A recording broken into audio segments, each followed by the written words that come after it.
La clase anterior habíamos trabajado el tema de las estructuras sociales prehispánicas. Habíamos identificado sociedades tribales, sociedades de cacicazgo o jefaturas, y después civilizaciones o estados.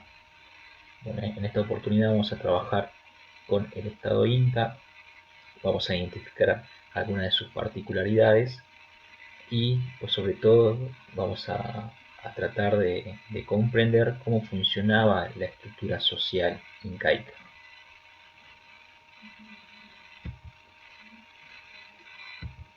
En primer lugar, hay que identificar un concepto que es central para trabajar y que ustedes quizás ya lo habían leído en el texto de Carrasco cuando definía civilizaciones. Pero nosotros vamos a trabajar ahora con un concepto que lo escribe William Isbell sobre el origen del Estado para sociedades precapitalistas. En este sentido, el autor marca 4 conceptos que tienen que ver con características principales que tiene un Estado precapitalista. En primer lugar, habla de una administración jerárquica especializada cuya función es procesar información, tomar decisiones y vigilar su cumplimiento. ¿Esto qué implica? Esto implica la existencia de un personal especializado con instalación apropiada, en este caso ya puede ser una residencia, oficinas, consejos, cortes, que generalmente pueden encontrarse preservadas en el registro arqueológico. Bien. En segundo lugar, el procesamiento de cantidades considerables de información requiere un sistema de registro, bueno, que no necesariamente tiene que ver con la escritura. Por ejemplo, el Estado Inca no manejaba la escritura, sino que tenía otro sistema, como puede ser el quipu. No vamos a profundizar en ese sistema porque mucho no nos interesa profundizar, ¿no? Pero para que tengamos en cuenta. En tercer lugar, los patrones de asentamiento deben reflejar una estructura administrativa. Esto tiene que ver con tener un orden jerárquico de las comunidades con sus respectivos rasgos de prestigio.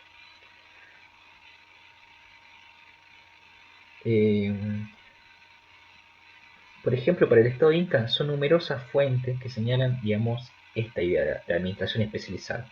Por ejemplo, en las crónicas que hacen los españoles, por ejemplo, Guamán Poma, muestran claramente cómo el Estado incaico tenía sus instalaciones administrativas, empezando de los palacios, templos situados en Cusco, hasta los tambos. Los tambos eran lugares de almacenamiento y de administración ubicados en los caminos reales.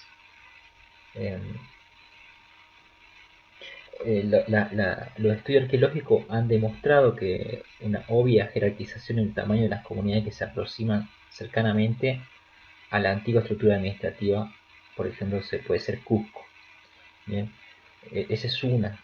Después había otros tipos de estados administrativos, como puede ser Ayacucho, en los Andes centrales.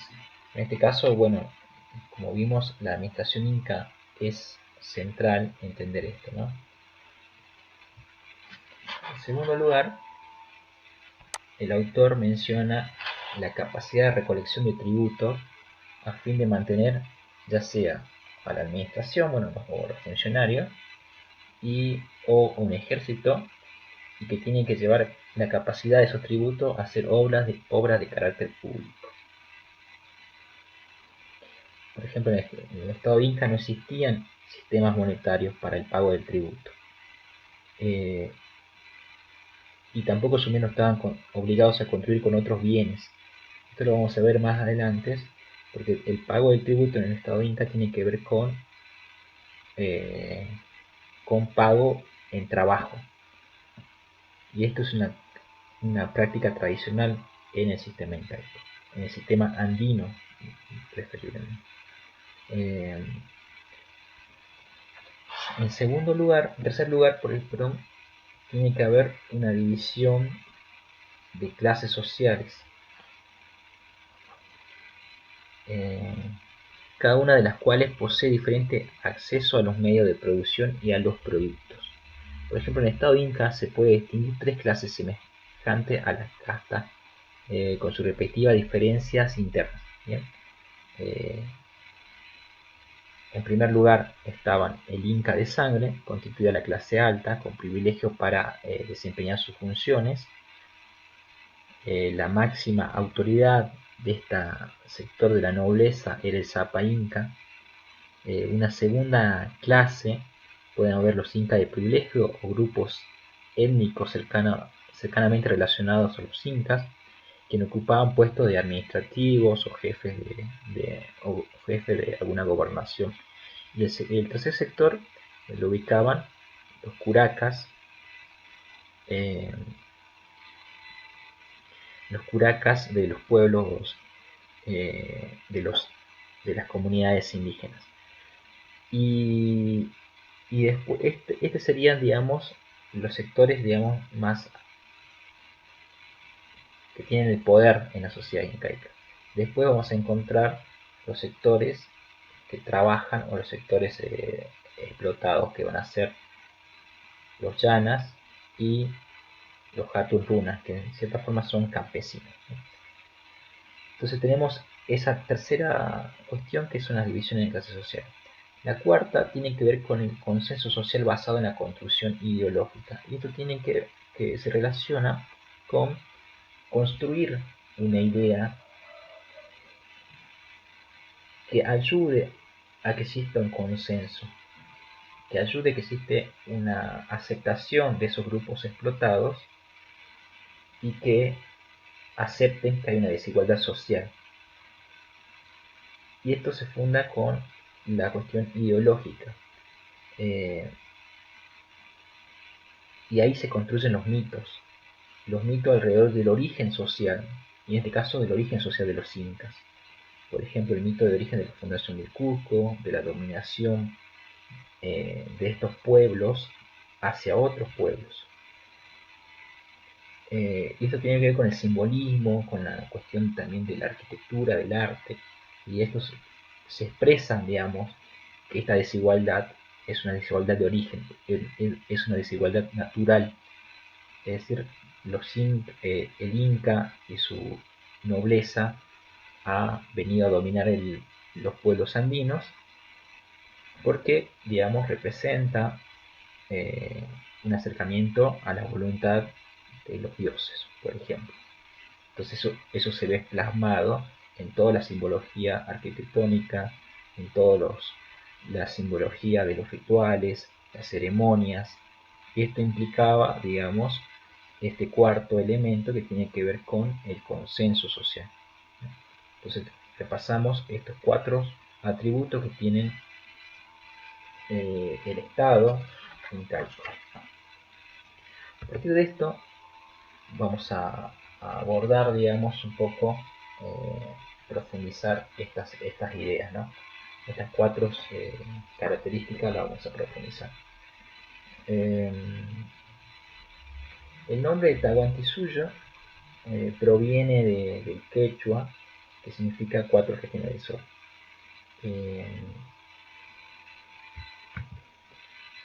Esas cuatro regiones están ubicadas de norte a sur, este y oeste. Digamos, eso tiene que ver con la cuestión simbólica de los incas, del reinado inca. El primero son Chinchaysuyo, Collaisuyo, que sería la donde está lo que actualmente es el norte de Argentina y el norte de Chile, Collasuyo, el Antisuyo y el Contisuyo. Y la capital de ese imperio es el Imperio Incaico. Entonces podemos ver esas cuatro partes. Tenemos Chinchaysuyo, Antisuyo, el Contisuyo y el Collasuyo.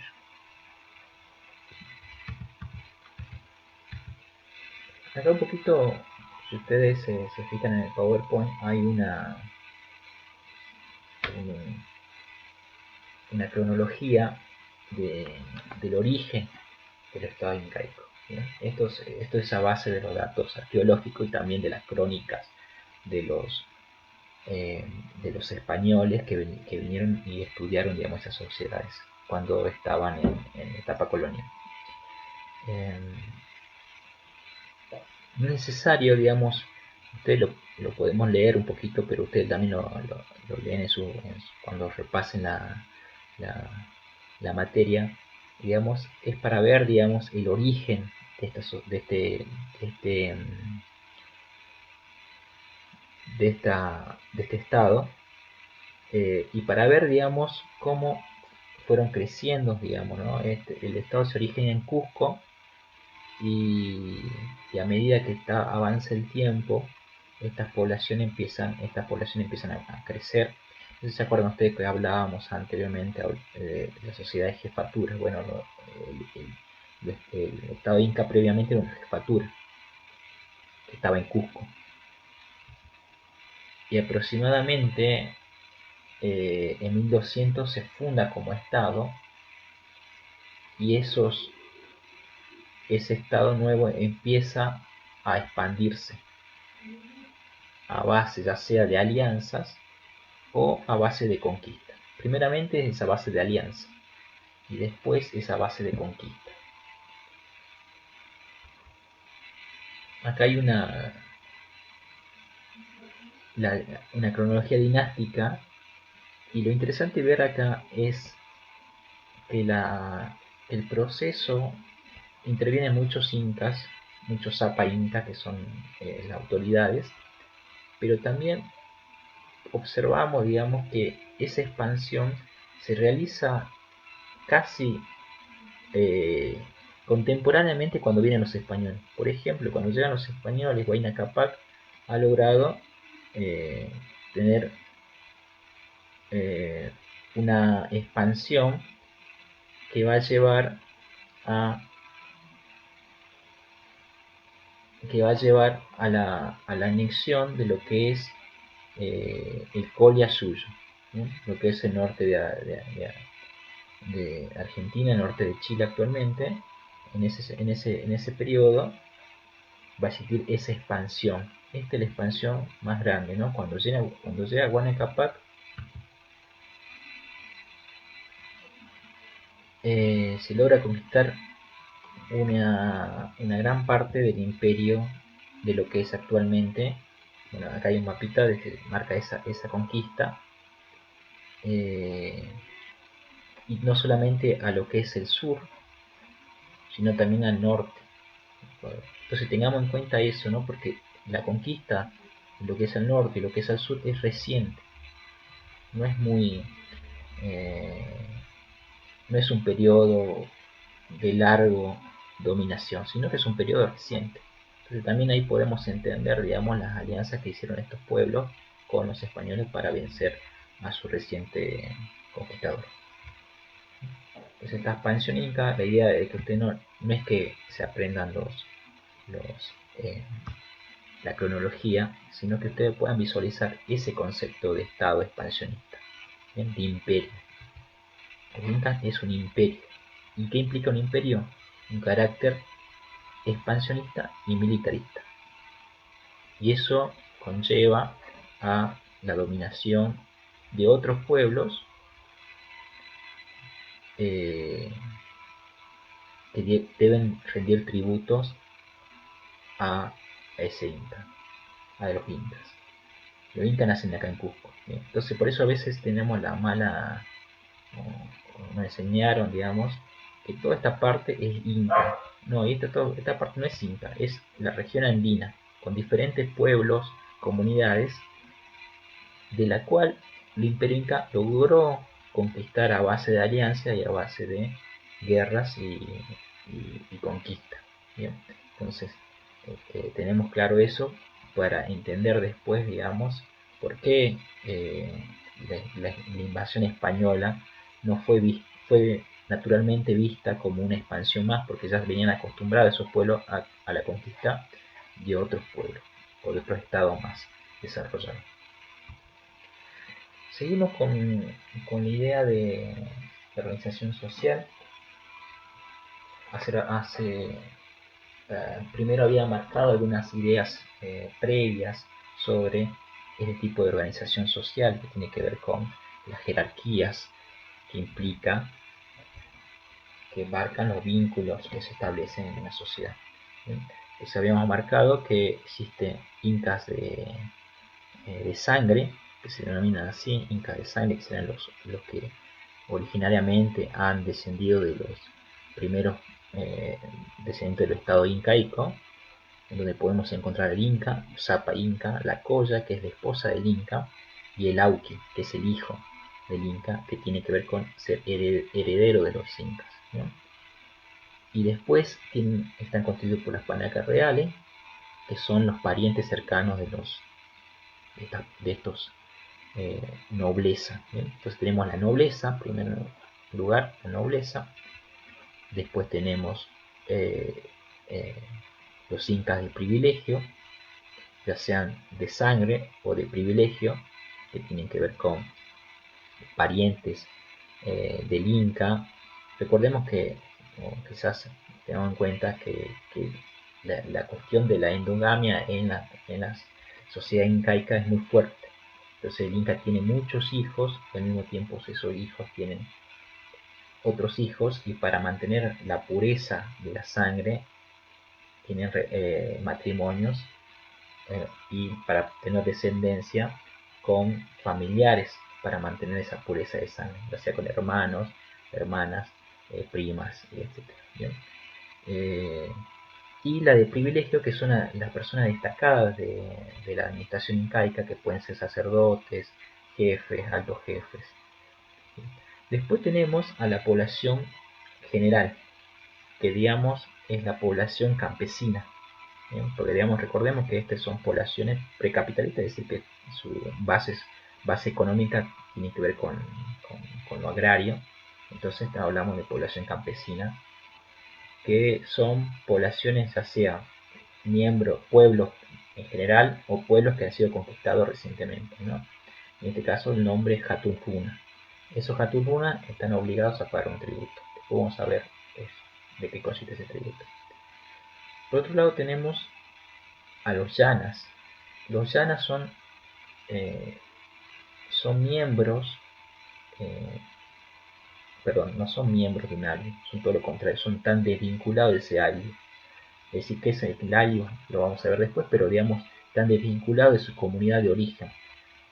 Entonces ya no tienen una vinculación con su comunidad de origen, sino que ya son sirvientes del Estado. Algunos llanas pueden llegar a ocupar cargos muy altos, pueden lograr ser administradores o sacerdotes o sacerdotisas, o pueden ser también sirvientes, pero en todo caso dependen del Estado incaico. El llana es una categoría propiamente del Estado incaico, cuando se forma el Estado incaico, que necesitaba personas en la administración o en la parte religiosa o en la parte también para trabajar, para ser sirvientes domésticos.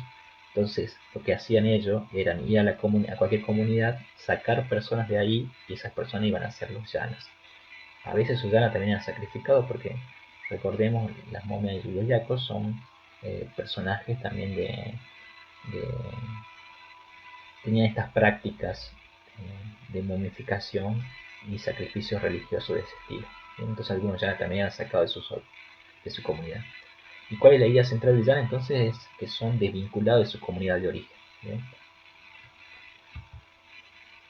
Con respecto a la organización política de los incas, marca una diarquía, una dualidad, es decir, que hay dos Zapa Inca, pero uno siempre va a tener un privilegio mucho mayor. Esto traía problemas porque traía conflictos internos.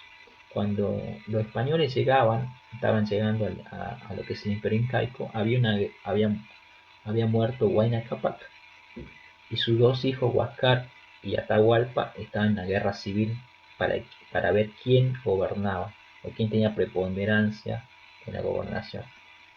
Eh, entonces, esa dualidad también representaba y corría un problema político. Después tenemos el Consejo Imperial, es el máximo organismo dedicado a la asesoría del Inca, integrada por 8 personas. los gobernadores de los suyos, es decir, los 4 suyos tenían un gobernador, el heredero, que era el auqui, el sumo sacerdote, una mauta, que son los maestros del momento que enseñaban a la nobleza, los sabios podemos decir, el general del ejército imperial y algunos jefes locales o curacas. No, perdón, los jefes locales no, cumplen otra función. Bien, serían hasta ahí nada más, estas 8 personas. Y los jefes locales o curacas, lo puse acá, digamos, para que además de estos gobernantes que estaban en el Consejo Imperial, entendamos que también había jefes locales o, o curacas de un menor rango. Bueno, acá vamos con el tema central que para mí representa la exposición, que tiene que ver con la organización socioeconómica de los incas. Acá es interesante conocer el concepto de redistribución y reciprocidad. Yo, como le había dicho anteriormente, estamos hablando de la comunidad andina.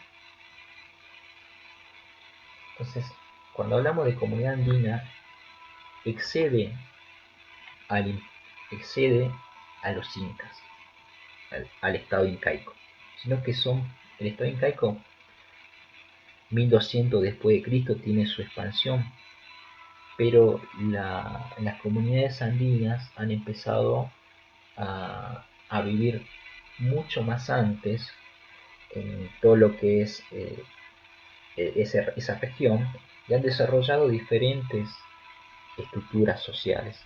Por eso es interesante ver el concepto de jefatura para entender, digamos, que a partir de 1200 antes de Cristo ya había un proceso formativo, es decir, había un perfeccionamiento del cultivo de maíz, del frijol, ya había estratificación social, ya había líderes políticos que se transformaban en jefatura. Y ahí se forma o se empieza a organizar socialmente, y eso, organizar socialmente, tiene su desarrollo en todo lo que es el desarrollo de la historia de la región andina. Y acá entendemos un concepto fundamental que tiene que ver con la organización básica de esas sociedades andinas, que es el ayllu. Ayllu, ¿no? Entonces,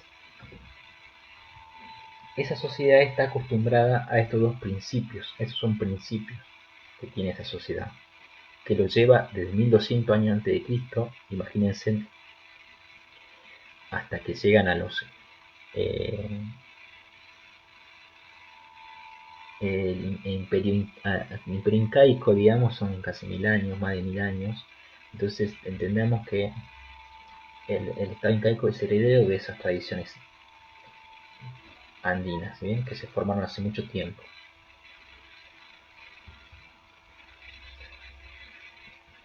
Vamos a explicar mejor eso, pero vamos a ir avanzando un poquito para entender a qué nos referimos con reciprocidad y redistribución.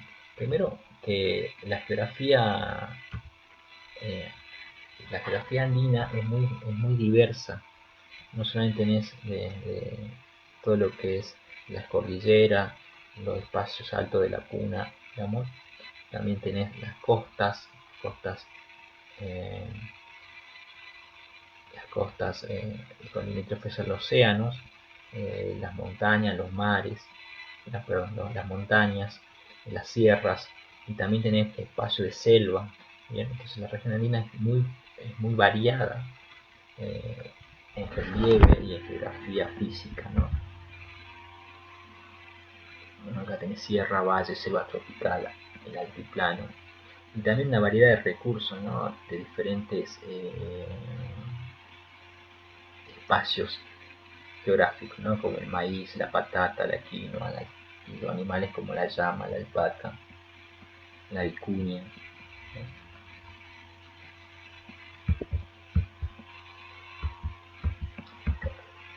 Entonces, vamos, para no perder el hilo, vamos a definir qué entendemos por reciprocidad y redistribución, ¿no?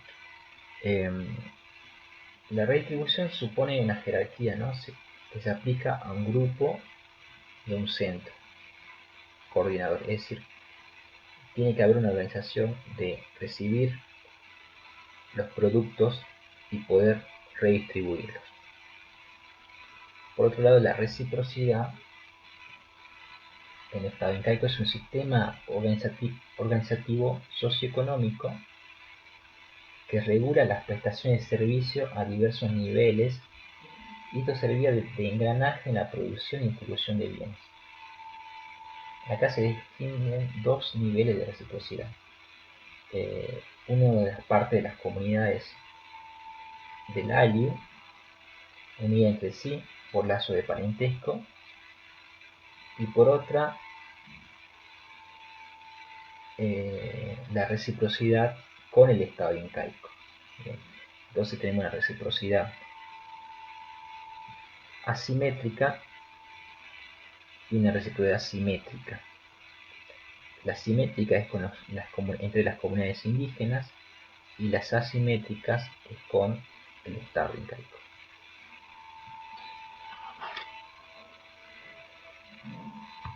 Vamos a explicar un poquito lo que se trata esta cuestión a partir de esta idea. El estado incaico, para ser estado, es decir, nosotros habíamos hablado que tiene un estado expansionista, es decir, que tiene que tener una administración, funcionarios, un ejército, ¿no? Necesita mantener esa porque estos funcionarios de ejército no trabajan como campesinos, sino que tienen un rol particular, que tienen que hacer eso, y además eso le implica tiempo, entonces no tienen el tiempo para ir y cosechar sus propios productos o tener sus tierras, entonces necesita que alguien los alimente cuando se vayan a la guerra, a los funcionarios también. Además, el estado incaico tenía que tener reservas de alimentos importantes para poder distribuir. Bien, ahora vamos explicando esto. Entonces tenemos por un lado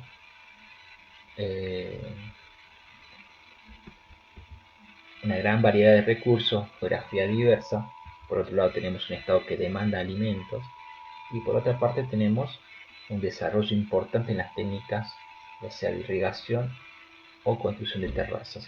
Nosotros habíamos hablado en la clase anterior de lo que una civilización contenía, ¿no? Y habíamos dicho que las sociedades que habían logrado llegar a ser civilizaciones o estado tenían un gran desarrollo en los sistemas productivos.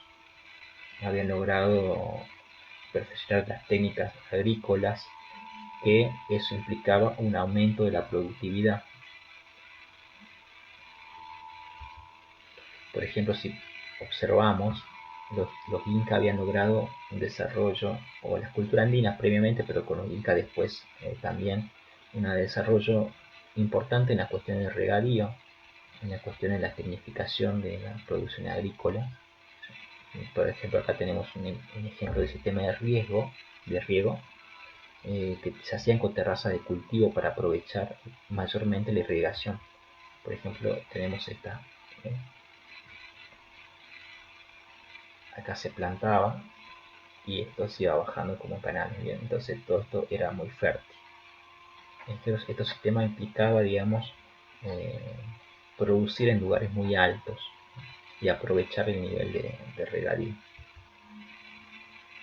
Uno se pregunta cómo logró eso. Lo vamos a explicar ahora.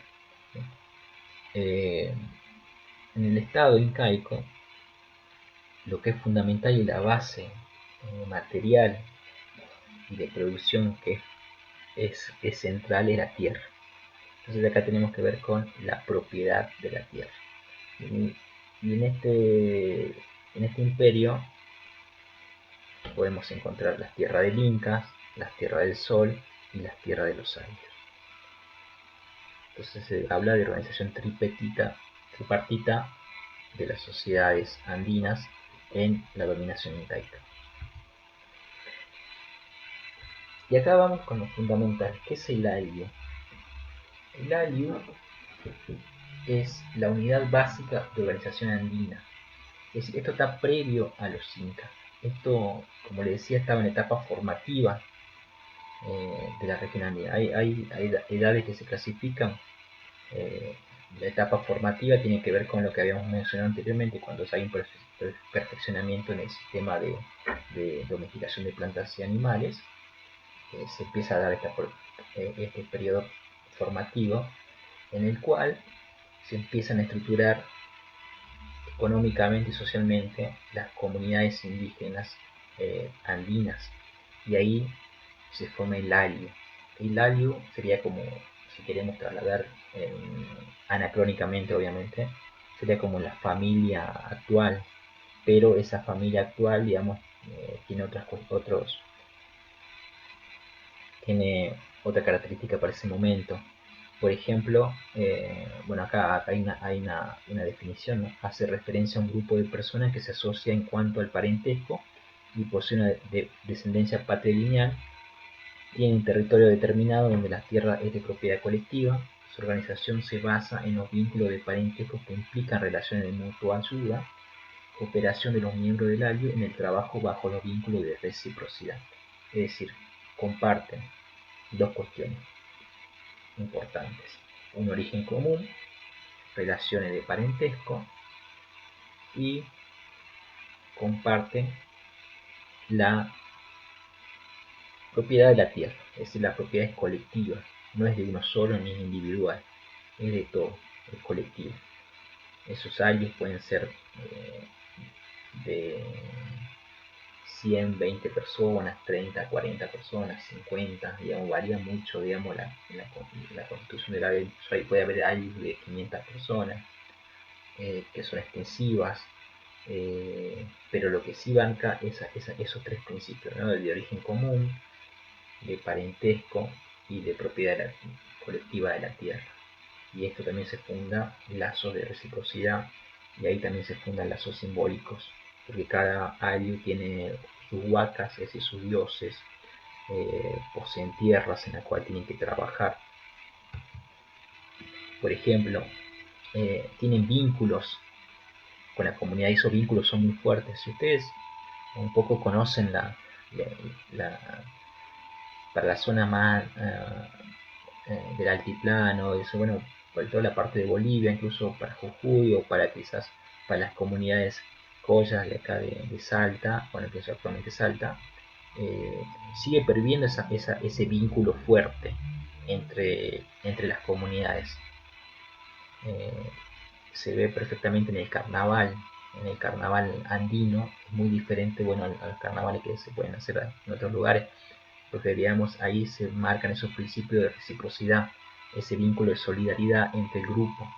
Por ejemplo, el alio, si una pareja, si un, un joven se casaba, los jóvenes se casaban, el alio estaba asociado a darle una tierra que iba a ser de ellos, pero también es parte de la comunidad.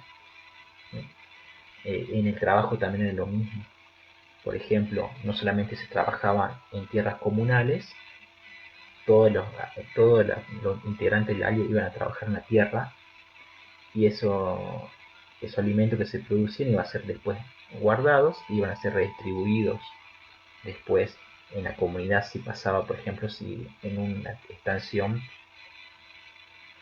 no había alimentos, o que si alguien producía menos, le podían dar a esa persona, o quizás si alguien se enfermaba, eh, con ese alimento que trabajaban todos, además de trabajar su propio pedacito de tierra, su topu, topu se llamaba un pedazo de tierra, eh, trabajaba también para las tierras comunales. Entonces el jefe de ese ayu tenía en sus graneros, tenía alimentos que funcionaban para cualquier cosa. Si pasaba algo, si por ejemplo se hacía una ceremonia, esos productos iban y se usaban para eso, o para alimentar, no sé, por ejemplo querían hacer canales de regadío los miembros de los ayu, entonces iban a trabajar todos para hacer el canal de regadío para la comunidad, y usaban esos alimentos que habían previamente cultivado en las tierras comunales para alimentarse. Esto también pasaba también con la lana, con la ropa, es decir, con la lana de los textiles para hacer la ropa, digamos, funcionaba lo mismo. ¿bien? También había un vínculo con la lengua y la religión, es decir, la religión es importante, tenían sus huacas, como dije anteriormente, y ese vínculo con la tierra es fundamental, ¿no? Entonces tenemos acá por ejemplo está más ordenado, ¿no? Un vínculo de sangre, es decir, de antepasado en común, de parentesco, un vínculo de trabajo, todos trabajan en el ayu solidariamente, y un vínculo de gobierno con el curaca, tienen que tener a un jefe. Y después ese vínculo simbólico que tiene que ver con la religión y las prácticas de costumbre, las lenguas, etc. Y pues sobre todo ese vínculo territorial, es decir, que comparten las tierras comunales. Eso hasta ahora, las sociedades bolivianas, que digamos donde mayormente se ha extendido la sociedad andina, viven de esa forma todavía, ¿bien? Con esos lazos de solidaridad. Todos trabajan la tierra y al mismo tiempo esas tierras que son trabajadas por la comunidad, las producciones se usan para alimentarse en la comunidad, redistribuir en la comunidad. Esta sería la organización básica. Bien, por eso es importante que ustedes tengan en cuenta el ayllu como base de la sociedad andina, en la cual el Estado Inca va a usar este tipo de organización para poder sostener su Estado. Habíamos dicho, bueno, entonces las tierras de los ayllus, las tierras del Inca ahora y las tierras del Sol. Las tierras del Inca tenemos tres divisiones. La primera, la última, tierras individuales del Inca son individuales, son propiedad privada del Inca. Y ahí trabajan los llanas, esos sirvientes que habían sido desvinculados de su comunidad de origen, bueno, trabajan ahí, cultivan. Y después tenés las tierras de las panacas reales, es decir, las tierras de las familias reales, que también lo cultivan los llanas también. Pero lo fundamental acá son las tierras del Estado. Las tierras del Estado son donde trabajan las comunidades, y esas tierras del Estado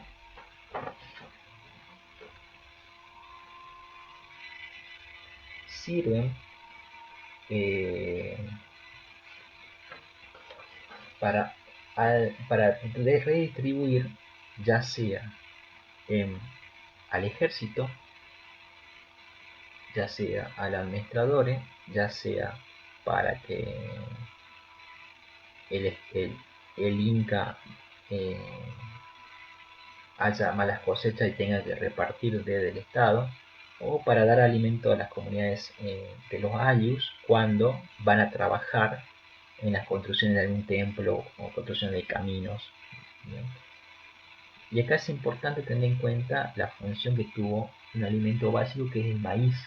El maíz tiene por características propias mayor durabilidad, digamos, no se echan a perder fácilmente, rápidamente. Entonces eso implicaba que se pueda almacenar. Entonces eh, había tierras que eran exclusivamente para que pertenecían al Estado incaico, que era usada después para alimentar, ya sea al ejército, como dije hace rato, a la administración o en otro tipo que tiene que ver exclusivamente con con los intereses de ese Estado. ¿no? Entonces, y eso se administraba, los grandes tambos, los grandes almacenes que tenían, y el maíz básicamente se usaba así. Igual que también el charqui también, la carne seca del sol, digamos, porque duraba más también. Entonces también, no solamente las tierras del Estado era para cultivar, sino también para criar ganado. ¿Y quiénes trabajaban ahí? Las comunidades, estos miembros de los ayllus. ¿Por qué trabajaban ahí? Porque tenían que pagar un tributo al Estado incaico. Después explicamos un poquito mejor cómo era ese pago del tributo.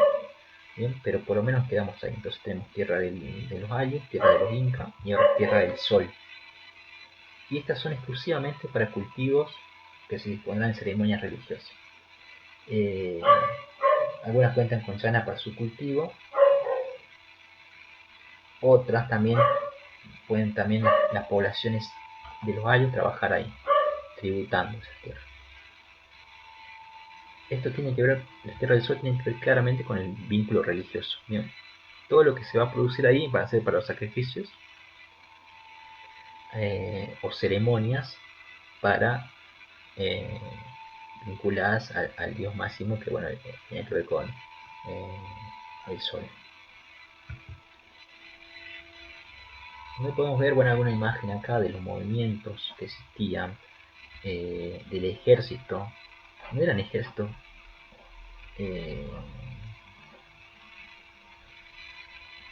con poca cantidad de guerreros, sino que eran grandes ejércitos. Entonces necesitaba grandes alimentos, necesitaba trasladar, digamos, ya sean en los almacenes, tenía que tener animales para la alimentación, para la carne, para la ropa, para la tela. Entonces, ¿cómo podía sostener eso? Bueno, a base de un principio que es fundamental, que es el tributo. Bien. Esto también pasaba a nivel más micro, que también los jefes locales también tenían su tierra y cada jefe local o provincial, el que trabajaba era el ALIU. ¿Bien? El ALIU trabajaba para la tierra de esos jefes locales, y esos jefes locales su función era mediar entre los ALIUs, los diferentes ALIUs que tenían su dominio, con el Estado incaico. ¿bien? Se organizaba de llevar a los trabajadores, de organizar de juntar el tributo, de juntar, perdón, a la gente para ir a trabajar en las tierras del Inca, de organizar las mitas, que ya vamos a ver qué es una mita. Entonces tiene una función central entre mediador, ya sea entre los jefes locales y los jefes provinciales, con el Estado y las comunidades o los diferentes áreas. Es que esto central, que me parece importante, que es el punto más nodal de la exposición, que tiene que ver con el tema incaico, que es el tributo. No hay un sistema de mercado, no hay un sistema donde puedes ir y comprar con una mercancía, dinero, como puede ser la moneda. No existe la moneda, no existe la circulación económica a base de las transacciones que tienen que ver con intercambios monetarios, sino que la circulación se hace a partir del trueque, los tributos y los procesos de redistribución. Como se explicará un poquito acá. El Estado absorbe tributos. ¿Y quiénes tributan? ¿Y por qué tributan? Tributan los hatun runas, los campesinos, la población común. ¿Bien? ¿Se acuerdan? Teníamos la nobleza. Bueno, la nobleza incaica estaba compuesta por los incas de sangre y los incas de privilegio. Pero también esos incas están en el poder. Después también hay gobernadores, gobernantes de diferentes lugares donde domina el imperio incaico. Pero la población que paga ese tributo son los hatun runas, población del común. ¿Y quién paga? De 25 años a 50 años están obligados a pagar ese tributo. ¿Y cómo lo pagan? No lo pagan con productos o con especies, como se dice, pago en especies, ni con productos, no se paga con, por ejemplo, no es que va y un alio tiene que pagar el tributo y tiene que llevar maíz que había cosechado de su tierra, o papas que había cosechado de su tierra, o si no la carne, sino que lo pagan con trabajo. Es decir, están obligados los hatun runas, primero, a pagar el tributo a sus jefes locales, y después también están obligados a pagar el tributo a al Estado incaico, en las tierras del Estado incaico. Los hatun runas pagan su tributo trabajando en las tierras que son del Estado. Y como el Estado tiene tierras conquistando. ¿Bien? O tiene tierras conquistando. Recordemos que es un espacio. el concepto de imperio, que tiene que ver con la expansión militar y el dominio de territorios. Entonces, el Estado incaico domina todo el territorio que nosotros mencionamos de lo que es la región andina, se apropia de tierras y esas tierras pasan a ser del Estado y las comunidades tienen que ir a trabajar en esas tierras, están obligadas a ir a trabajar en esas tierras. Entonces pagan su tributo no con especie ni con productos, sino con fuerza de trabajo. Tienen que organizarse para ir a trabajar un periodo, un tiempo de su vivencia, una vez al año, una vez al mes, depende eso también, y tiene que ir a pagar ese tributo trabajando en la tierra del Inca. Lo que se produce en la tierra del Inca, bueno, como dijimos hace rato, en la tierra del Estado, van a ser usadas para, bueno, lo que dijimos, el ejército, administración, intercambios. ¿Bien? Todos los curacas están exentos de pagar y el trabajo no manual. Eso también funciona, digamos, lo que nosotros dijimos, sectores de la nobleza son los que están arriba, los que dominan, los que tienen la posesión de la tierra, el dominio de toda la tierra. Después tenés los curacas que intervienen en ese medio, y después tenés los atuntunas. El papel de los curacas es organizar ese pago, ese tributo. ¿No?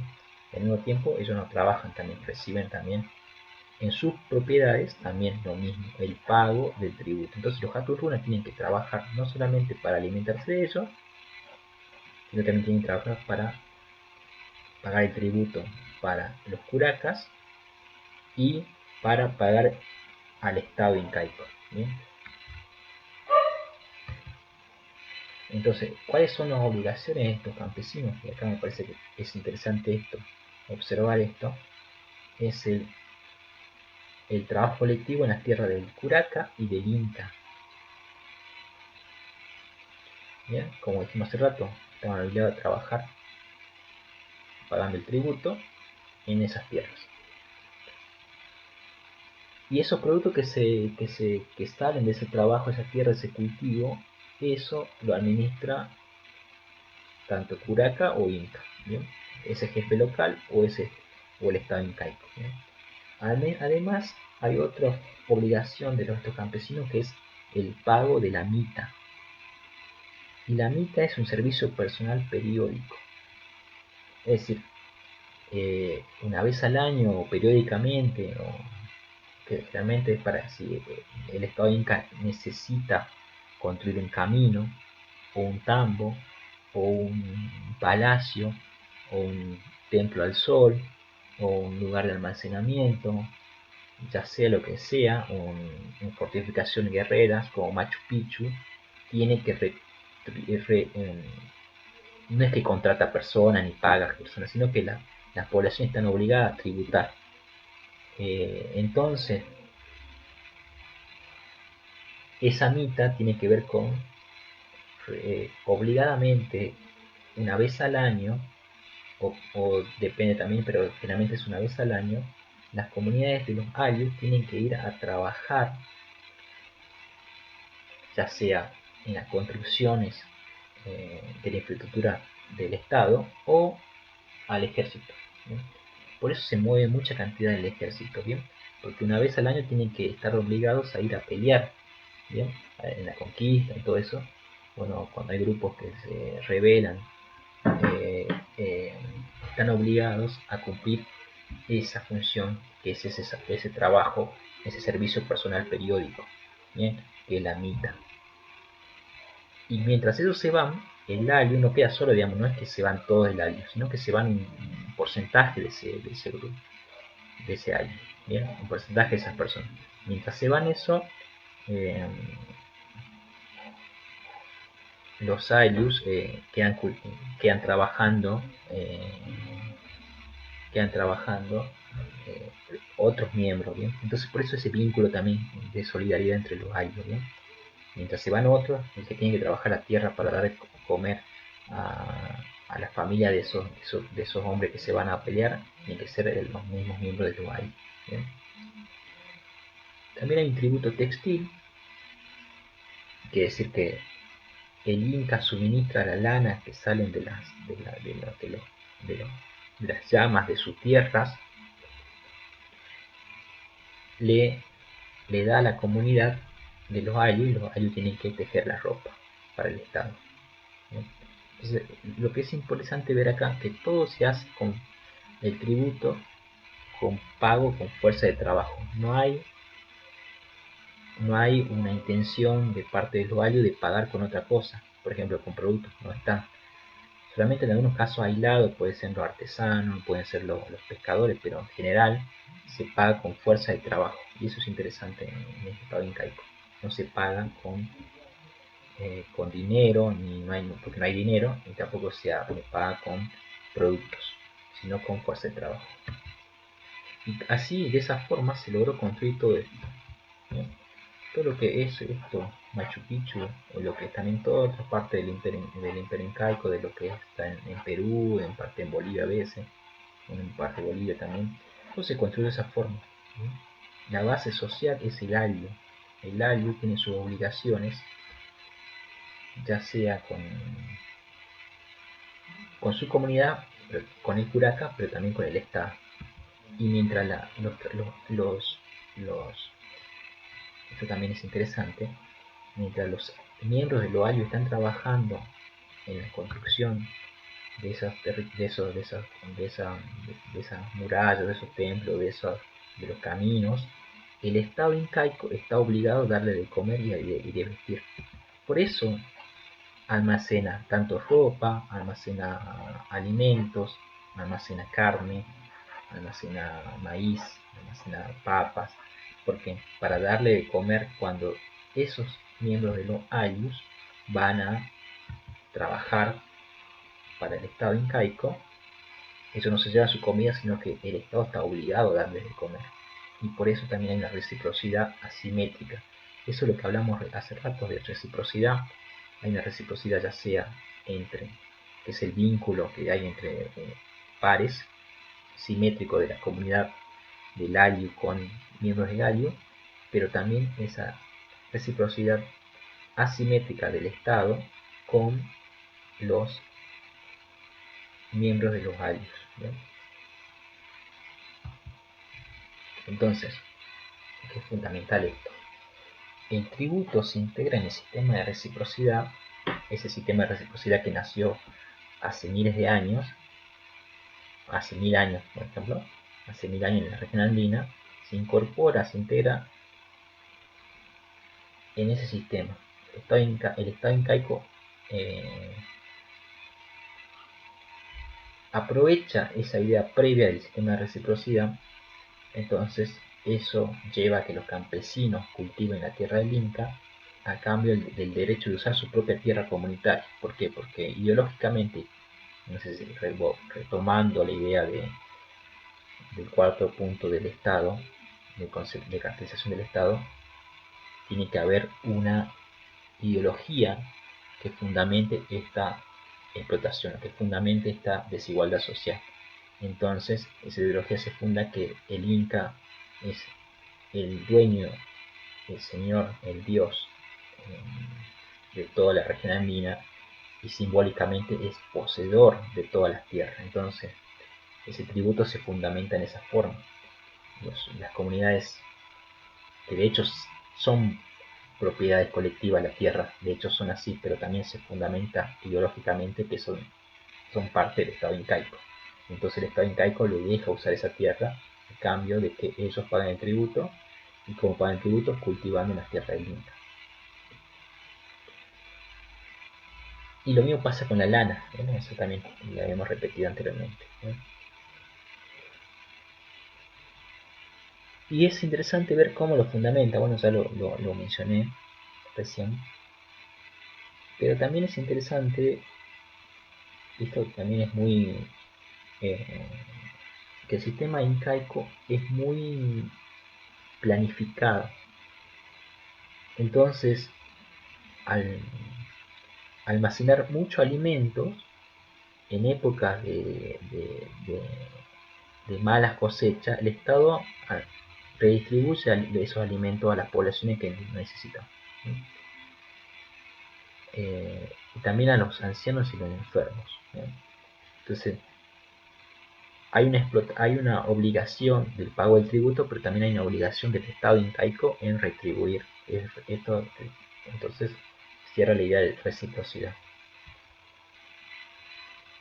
Entonces, eh, para ir concluyendo, la organización de este sistema depende de la estructura del ayllu. ¿Bien? La dominación es central en la explotación esta de los incas y de la expansión. El ayllu es central porque de ahí sale la gente que trabaja, la organización, ya sea micro, pasa a lo macro. Y de esta forma, el tributo refuerza la inmovilidad social, es decir, un miembro de un ayllu no va a poder ser nunca un inca, no va a poder ser nunca un gobernante poderoso, no va a poder ser nunca. El ayllu va a ser siempre, los miembros del ayllu siempre van a estar así, son miembros del ayllu. No puede ser jefe, no va a pasar nada, porque eso está mediado por la sangre, por la herencia. ¿Bien? Entonces tiene una cuestión con la aristocracia. Entonces por eso no hay movilidad social. ¿Sí? Entonces el tributo refuerza eso porque efectivamente el ayllu, los miembros del ayllu están obligados a partir de los vínculos que establecen con su propia comunidad y también los vínculos que establecen con el Estado, a pagar ese tributo, y eso permite que no exista una movilidad social, un cambio en jerarquía, que un miembro pase a ser de una clase a otra. ¿No? Pero también vincula un sistema amplio al ayllu, pero también lo aísla de su marco local. Lo vincula al Estado, pero lo aísla en su marco local, porque esos lazos de reciprocidad se dan en su punto central, en sus vínculos locales. ¿Bien? Entonces tenemos el doble juego, ¿no? Cómo se interviene. Y por último, en algunos casos, eh, el Estado incaico, cuando conquistaba otros territorios de lugares más alejados, enviaba colonos. ¿Bien? Y esos colonos salían de los ayllus, se llamaban los Micmac. Pero a diferencia de los llanas, esos colonos seguían teniendo vínculos con el ayllu. Por esto es una práctica también ancestral de la región andina. Por ejemplo, una comunidad de un ayllu puede tener 500 personas. Entonces, viven en los valles. Y en los valles no se puede cultivar maíz, puede cultivar, pero necesita otro tipo de alimentos, como la papa andina, o cultivar en lugares más altos. Entonces envía al altiplano, no sé, 50 miembros. Y entonces esos miembros se van a ese altiplano, siguen teniendo esos vínculos con el ayllu. ¿Bien? Están obligados a verse de nuevo, a ir a fiestas, en unas fiestas, están obligados a, cuando el ayllu lo necesita, volver. Entonces, ¿cómo se relacionan eso? Con intercambios, ¿no? Los miembros del ayllu que se convierten en Micmac y se van al altiplano, por ejemplo, o a un valle, si es al revés, tienen que volver y intercambiar por medio del trueque esos productos que se cultivaban en sus lugares, en sus espacios regionales, con los que se cultivaban en otro lado. Entonces sigue habiendo una relación, ¿no? Entre los años. Y este es el modelo clásico de cómo entendemos reciprocidad y redistribución. El ayllu tiene un vínculo con el curaca, ¿bien? Porque por medio del tributo y por medio de la mita. ¿Bien? Ese ayllu tiene que ir pagar el tributo al curaca, a las tierras del curaca por medio del trabajo. Ese curaca está obligado a proteger a ese ayllu. ¿Cómo lo protege?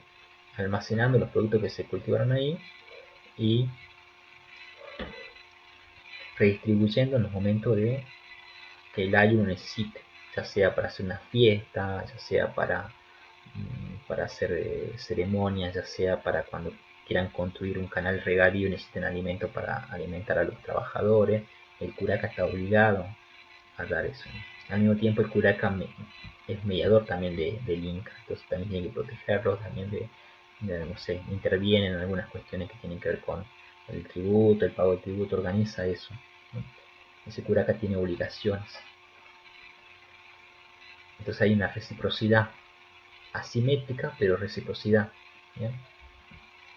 Lo mismo cuando no sé, tienen que construir un templo para las huacas de Ovalle. Bueno, el curaca está obligado a organizar ese trabajo y darles de comer y vestirlos. Lo mismo también el ayo cuando tiene que hacer lo mismo para el Estado incaico. El Inca hace lo mismo que el curaca. Tiene que alimentarlos cuando van a trabajar en la minta. Tiene que redistribuir el alimento cuando escasee. ¿Bien? Entonces a ese vínculo está muy planificado. Entonces este es el modelo. Cuando vienen los españoles, este modelo de vuelta del Estado a las comunidades desaparece. Y va a ser al revés, solamente el ayo tiene que dar y no recibe. Entonces, esa es la idea central de encontrar cómo se construyó todo esto. ¿Bien? Cómo se logró ya sea esta expansión eh, productiva y que llevó también a esta expansión de conquista de tierras y de construcciones de este estilo. ¿Bien? No sé cómo se puede construir un lugar tan alto. ¿Bien? ¿Cómo se logra eso? Y bueno, el punto central es la dominación que ya existía de hace mucho tiempo, que aprovecharon los incas para solamente ampliar este vínculo que había entre el ayo y el curaca, ampliarlo a un nivel de estatal. ¿Bien? Entonces por eso es central que comprendan cómo funcionaba el ayo. Eh, y esto, bueno, tiene que ver con lo simbólico. Entonces repasando un poquito, comprender que los incas eran un estado, es un imperio, es decir, tiene carácter expansivo y militarista, que hay clases sociales, es decir, que perdura la explotación, es decir, una clase social que se apropia del trabajo ajeno, es decir, esta nobleza de sangre y esta nobleza de privilegio, junto con todos los sectores de dominación, logran apropiarse del trabajo ajeno, apropiarse de la producción de los ayllus y los redireccionan a un interés más estatal, más general. Por otro lado, se funda este sistema en lo que es la tradición de la reciprocidad simétrica y asimétrica que tenían las comunidades ayllus entre ellos, y con su jefe curaca lo extienden a nivel estatal. El ayo entonces por ese modo es la unidad básica andina, ¿bien? Que se fundó hace 1000 años casi, que venían los incas. Y por otro lado, entonces esto sirve para suplantar que no exista en la economía, que no haya dinero en este tipo de economía y el modelo sea redistributivo, ¿bien? A través del tributo, a través de los micmacs, como decíamos anteriormente, y a través de los almacenes estatales, que esos son los que almacenan todos los alimentos que van a ser transferidos para el ejército, los administradores, el intercambio, y usado para cuando los campesinos o los haturunas vayan a trabajar en la mica. Entonces, tengamos en cuenta estas ideas centrales y bueno, si hay dudas, la charlamos después. Nada más.